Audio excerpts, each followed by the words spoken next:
Welcome to V3 news లక్ష్యం సమాజేతం. నేను మహేష్. ముందుగా వార్తల ముఖ్యాంశాలు.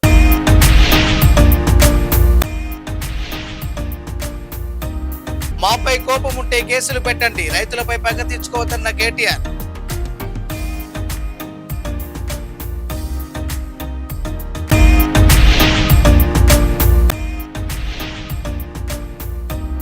కాళేశ్వరం అంశంపై జగదీష్ రెడ్డి ఫైర్. కాంగ్రెస్ బీజేపీలపై ఘాటు వ్యాఖ్యలు.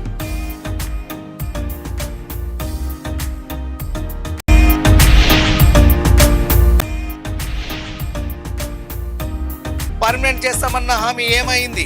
జెన్కో ముందు కార్మికుల ఆందోళన.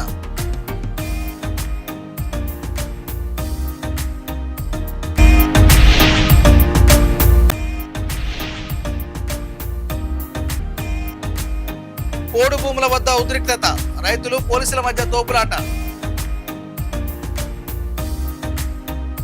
కాళేశ్వరం ప్రాజెక్టుపై బీఆర్ఎస్ వర్కింగ్ ప్రెసిడెంట్ కేటీఆర్ కాంగ్రెస్ ప్రభుత్వంపై విమర్శలు గుప్పించారు.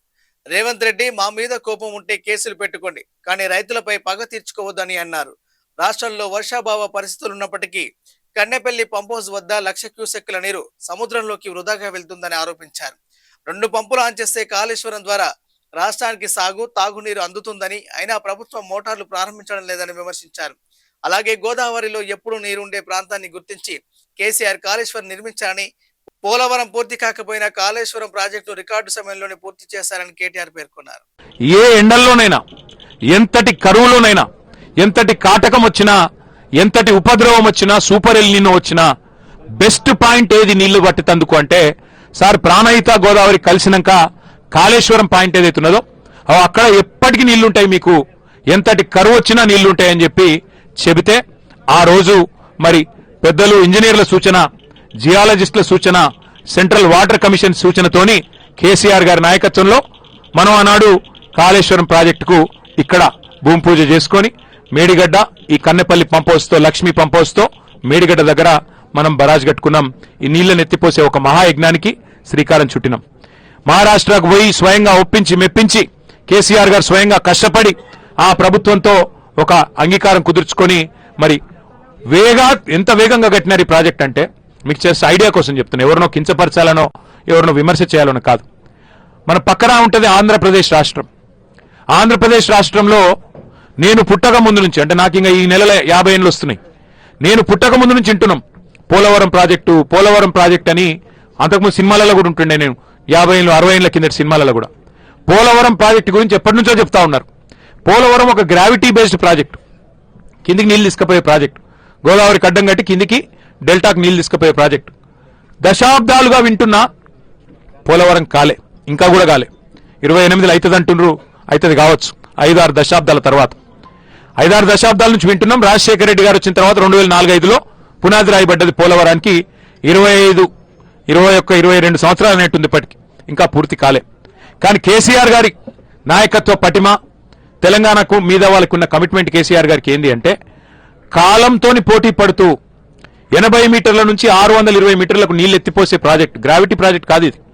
బాహుబలి మోటార్లు పెట్టి అద్భుతాలు చేసే ప్రాజెక్టుకు ఎక్కడ బెస్ట్ పాయింటో దేవులాడి తుమ్మిడిఎట్టి కింద ప్రాణహిత గోదావరి కలిసినాక ఎండల్లో కూడా నీళ్లు దొరికే ప్రాంతమైంది, కరువులో నీళ్లు దొరికే ప్రాంతమైందని దేవులాడి పట్టుకొని ఇక్కడ మనం ఎక్కడైతే కూర్చున్నామో అక్కడ ఈ ప్రాజెక్టుకు పునాది రాయేసింది కేసీఆర్.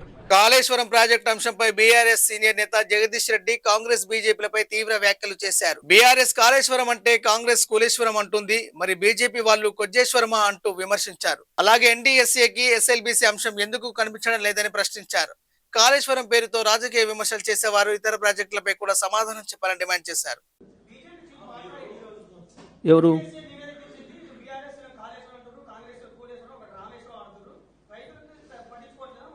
మరి నువ్వే కొజ్జేశ్వరవా? నువ్వు కొజ్జేశ్వరం ఇస్తున్నావా? నువ్వేమేస్తున్నావు? నువ్వు కొజ్జేశ్వరం ఇస్తున్నావా? నువ్వేమేస్తున్నావు? ఏమిటుకున్నావు? ఏం చేస్తున్నావు?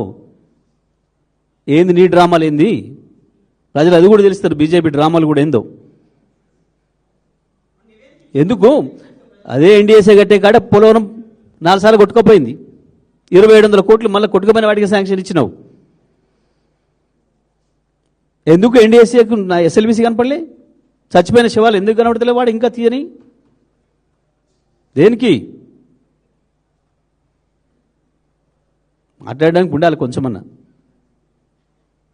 ఆయన కాళేశ్వరం నేను కులేశ్వరం, నువ్వే పీకేశ్వరం చేస్తున్నావా? ఏం చేస్తున్నావు? నువ్వే పని చేస్తున్నావు.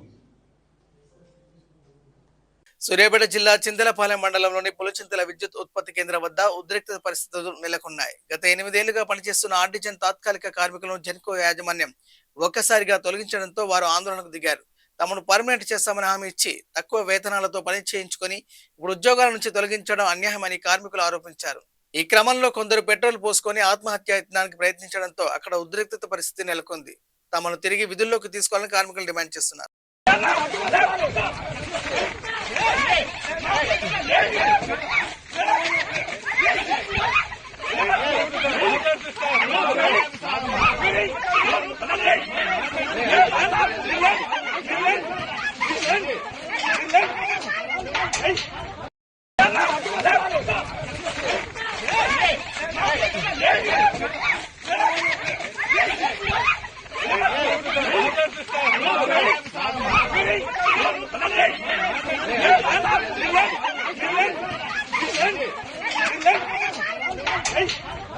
కొమరం భీం ఆసిఫాబాద్ జిల్లా కెరమూరి మండలం సుర్జాపూర్లో పోడు భూముల వివాదం ఉద్రిక్తతకు దారితీసింది. అటవీ భూములంటూ పోడు రైతులను అటవీ శాఖ అధికారులు అడ్డుకోవడంతో ఉద్రిక్త పరిస్థితులు నెలకొన్నాయి. ఈ క్రమంలో పోలీసులు పోడు రైతుల మధ్య తోపులాట చోటు చేసుకోగా తోపులాటలో ఓ ఆదివాసీ మహిళా రైతు కింద పడిపోయి గాయపడింది. ఈ ఘటనతో అక్కడ ఉద్రిక్తత వాతావరణం నెలకొనగా పోలీసులు పరిస్థితిని అదుపులోకి తీసుకొచ్చారు.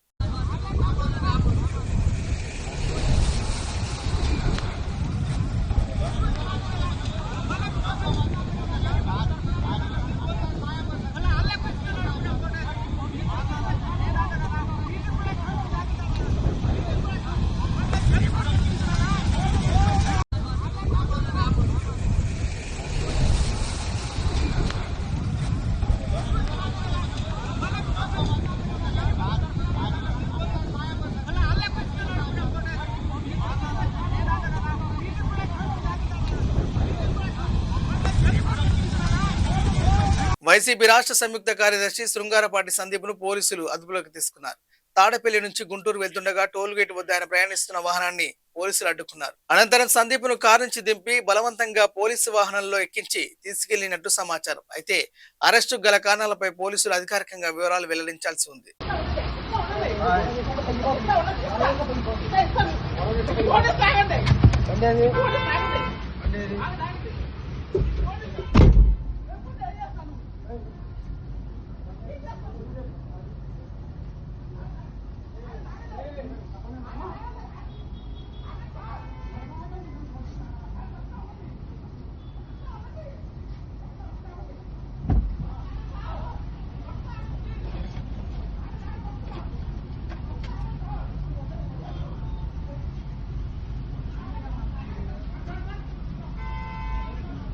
కడప జిల్లా పులివెందులలో పెను ప్రమాదం త్రుటిలో తప్పింది. ప్రయాణంలో ఉన్న ఓ స్కూల్ బస్సుకు చెందిన 2 వెనక టైర్లు ఒక్కసారిగా ఊడిపోవడంతో విద్యార్థులు తీవ్ర భయాందోళనకు గురయ్యారు. ప్రమాద సమయంలో బస్సులో 30 మంది విద్యార్థులు ఉన్నట్టు సమాచారం. అయితే డ్రైవర్ అప్రమత్తంగా వివరించి బస్సును అదుపులోకి తీసుకురావడంతో పెను ప్రమాదం తప్పింది. ఈ ఘటనకు సంబంధించిన సీసీటీవీ దృశ్యాలు ప్రస్తుతం సోషల్ మీడియాలో వైరల్ అవుతున్నాయి.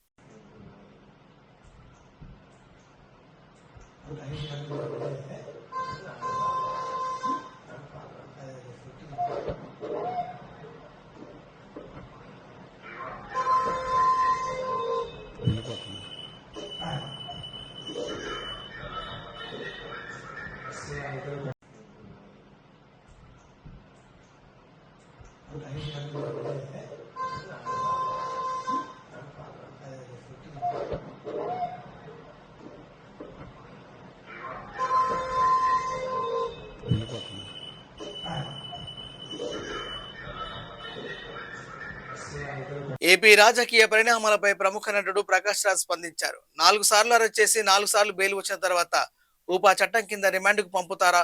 తర్వాత ఏంటి మార్ఫింగ్ వీడియోలు సృష్టించి క్యారెక్టర్ అసాసినేషన్ చేస్తారా? ఎంత దిగజారుతారో దిగజారండి అంటూ ఆయన సోషల్ మీడియా వేదికగా విమర్శలు గుప్పించారు. ప్రకాష్ రాజ్ చేసిన ఈ వ్యాఖ్యలు ప్రస్తుతం సోషల్ మీడియాలో వైరల్ గా మారాయి. ఏంటో వరుసగా తప్పుడు కేసులు పెట్టి 4 సార్లు కోర్టు బెయిలిస్తే యూఏపీఏ వాడి ఒక యూట్యూబర్ని రిమాండ్లోకి పంపిస్తారా అంటే యువరాజుని ప్రశ్నిస్తే దేశద్రోహం. Very good. ఇది ప్రశ్నించే గొంతుల్ని నొక్కడానికి మీరు చేస్తున్న కుట్రమని అందరికీ క్లియర్గా అర్థమైంది. నెక్స్ట్ ఏంటి? క్యారెక్టర్ అససినేషన్. ఆల్రెడీ జన సైనికులు ఏ వీడియోలు చేసి స్టార్ట్ చేశారు. మీరేం చేస్తారు?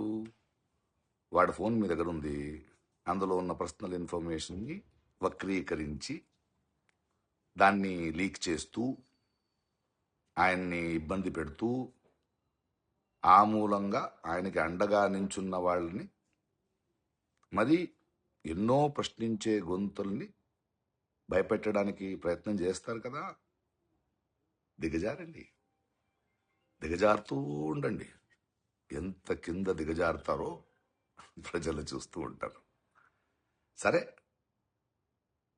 ప్రొఫెసర్ నాగేశ్వరరావు గారితో మీ ఆట మొదలయ్యింది. కానీ ఈ ఆటానికి ముగింపు ప్రజలే ఇస్తారు, చేస్తారు. ఏంటో వరుసగా తప్పుడు కేసులు పెట్టి 4 సార్లు కోర్టు బెయిలిస్తే యూఏపీఏ వాడి ఒక యూట్యూబర్ని రిమాండ్లోకి పంపిస్తారా అంటే యువరాజుని ప్రశ్నిస్తే దేశద్రోహం. Very good. ఇది ప్రశ్నించే గొంతుల్ని నొక్కడానికి మీరు చేస్తున్న కుట్రమని అందరికీ క్లియర్గా అర్థమైంది. నెక్స్ట్ ఏంటి? క్యారెక్టర్ అససినేషన్. ఆల్రెడీ జన సైనికులు ఏ వీడియోలు చేసి స్టార్ట్ చేశారు. మీరేం చేస్తారు?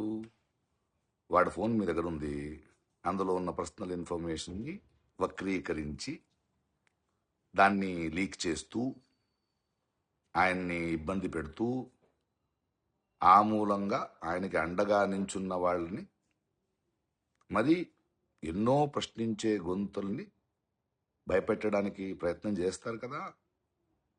దిగజారండి, దిగజారుతూ ఉండండి. ఎంత కింద దిగజారుతారో ప్రజలు చూస్తూ ఉంటారు. సరే, ప్రొఫెసర్ నాగేశ్వరరావు గారితో మీ ఆట మొదలయ్యింది. కానీ ఈ ఆటానికి ముగింపు ప్రజలే ఇస్తారు, చేస్తారు. Game on.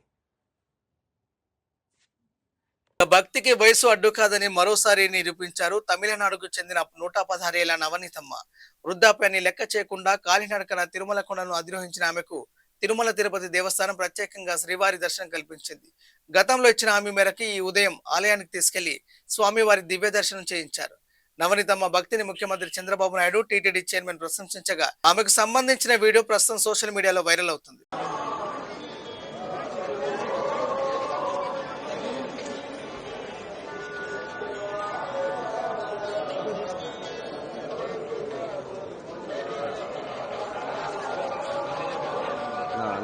కెమెరాలో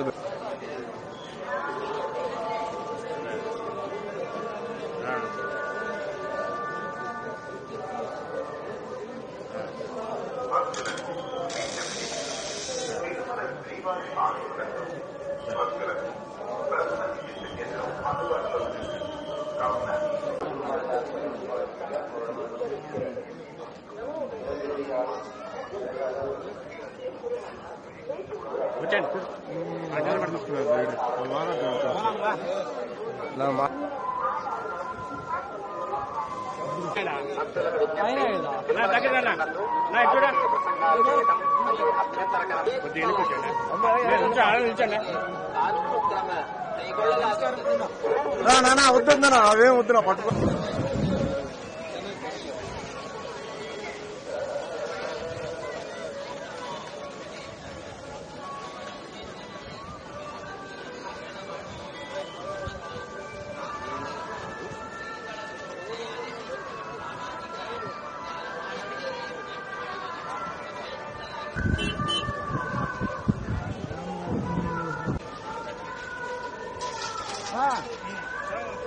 వీడియో వైరల్ చేస్తే చైర్మన్ సార్కి వెళ్ళిన దానికి చైర్మన్ సార్ మాకు విఐపి దర్శనం కల్పించి మాకు మా అమ్మమ్మని అందరినీ దర్శనం ఇచ్చారు.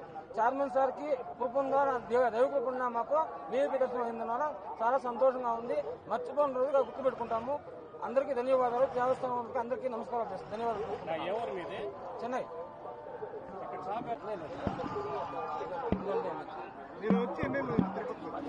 తిరుపతికి వచ్చాను 10 సంవత్సరాలు. 10 అవుతుంది. 10 ఏళ్ళుగా తిరుపతిలో ఉన్నాం. గడప మార్గంలో మీకు అంగడి ఏమన్నా ఉందా? ఏం లేదు. కింద ఆటో దొరుకుతుంది. ఆటో పెద్ద వేడ ఉంటుంది. ఇంటికాడే ఉంటుంది. దర్శనానికి రావాలని ఎట్లా అనుకున్నారు? నడిచి ఆమె టార్చర్ చెప్పేసి మాకు ఆమె మీద రావాలన్నా నడిచే పోవాలని నడిచే వచ్చాం.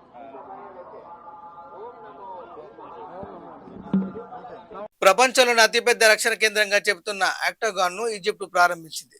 కైరో సమీపంలో 22,000 ఎకరాల విస్తీర్ణంలో నిర్మించిన ఈ భారీ సముదాయం ఈజిప్టు సాయుధ దళాల కేంద్రీకృత సైనిక ప్రధాన కార్యాలయంగా సేవలందించనుంది.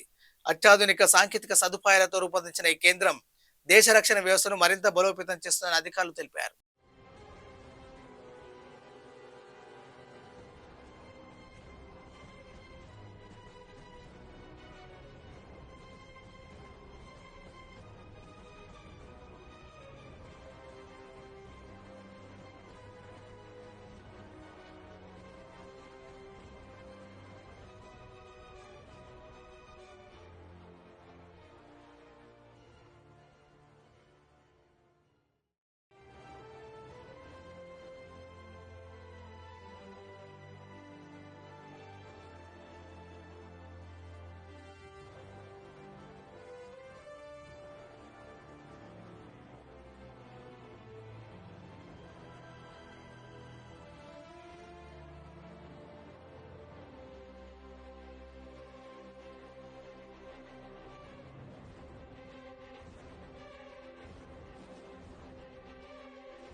బులెటిన్ ముగించే ముందు హెడ్లైన్స్ మరోసారి.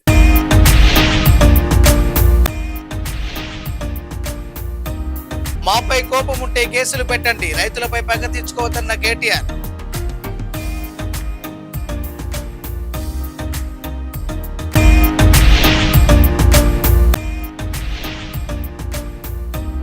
కాళేశ్వరం అంశంపై జగదీష్ రెడ్డి ఫైర్, కాంగ్రెస్ బీజేపీలపై ఘాటు వ్యాఖ్యలు.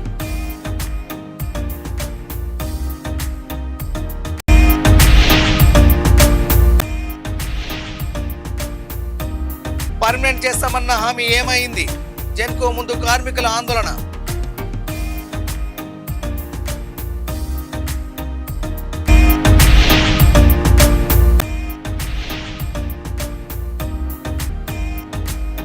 పోడు భూముల వద్ద ఉద్రిక్తత, రైతులు పోలీసుల మధ్య తోపులాట. ఇవి బులెటిన్ అప్డేట్స్. చూస్తూనే ఉండండి V3 న్యూస్. లక్ష్యం సమాజత. నమస్కారం.